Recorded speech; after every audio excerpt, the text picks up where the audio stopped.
বিশ্বাসী, কিন্তু মাঝে মধ্যে আমার মনে প্রশ্ন উদয় হয় যে আল্লাহ তাআলা আসলে কিভাবে এসেছেন, নাউজুবিল্লাহ। এখন যখন কিছুই ছিল না তখন আল্লাহ তাআলা কিভাবে ছিল, আমার মনে এই প্রশ্ন এলেও আমি গুনাহ হওয়ার ভয়ে এসব এড়িয়ে যাই, কিন্তু আজ আপনাকে প্রশ্ন করার সুযোগ হলো বিধায় প্রশ্নটি করলাম। ভাইরা আমার, এটা নাস্তিকদের অত্যন্ত প্রিয় একটা প্রশ্ন। যে ভাই প্রশ্ন করেছেন তিনি মুসলিম সন্দেহাতীতভাবে, বাট প্রশ্নটা নাস্তিকরা করে থাকে সাধারণত, এবং তাদের খুব প্রিয় একটা প্রশ্ন করার সময় তারা খুব দাঁত টাত খিচে নেয়, মনে করে খুব কঠিন একটা প্রশ্ন করে ফেললাম। এটার মতো সহজ প্রশ্ন আরেকটা নেই। এই প্রশ্ন উত্তর খুবই সহজ, এবং এই প্রশ্নটা শুনতে মনে হয় অনেক যৌক্তিক প্রশ্ন, আসলে এটা সম্পূর্ণ অন্তঃসার শূন্য প্রশ্ন। শ্রদ্ধা রেখেই বলছি। কিভাবে অন্তঃসার শূন্য? দেখুন, আমরা সৃষ্টি জগতের সব কিছুই সৃষ্টি, নবমণ্ডল ভূমণ্ডল সব কিছুই সৃষ্টি।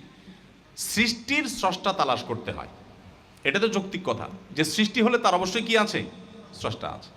কিন্তু যিনি স্রষ্টা, তার জন্য যদি আপনি আবার স্রষ্টা তালাশ করেন তাহলে তিনিও তো সৃষ্টি হলেন। আপনি আল্লাহকে আপনার কাতারে এনে এরপর আপনি চিন্তা করতেছেন আমাকে তো আল্লাহ বানাইছে, তাহলে আল্লাহকে কে বানাইলো? নাউজুবিল্লাহ। আপনার এই প্রশ্নের গোড়ায় গলত আছে। অর্থাৎ আল্লাহ সুবহানাহু ওয়া তাআলা সম্পর্কে আপনি ধারণা করে নিয়েছেন তিনি সৃষ্টি।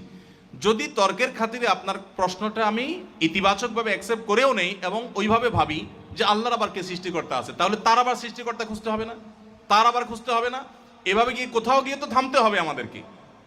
তো সেটাই আল্লাহ রাব্বুল আলামিন, এটাই বরং যৌক্তিক।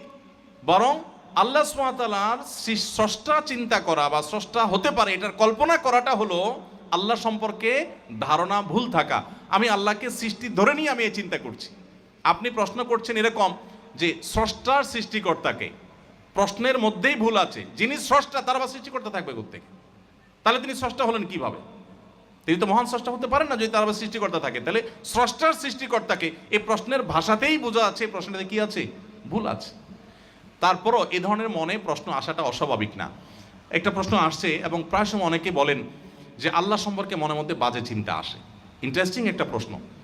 অনেকে বলে যে আল্লাহ সম্পর্কে বাজে কথা মুখ দিয়ে আসে, মনের মধ্যে চিন্তা আসে।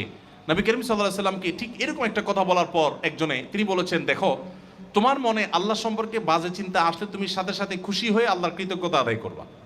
বলে খুশি হওয়ার কি?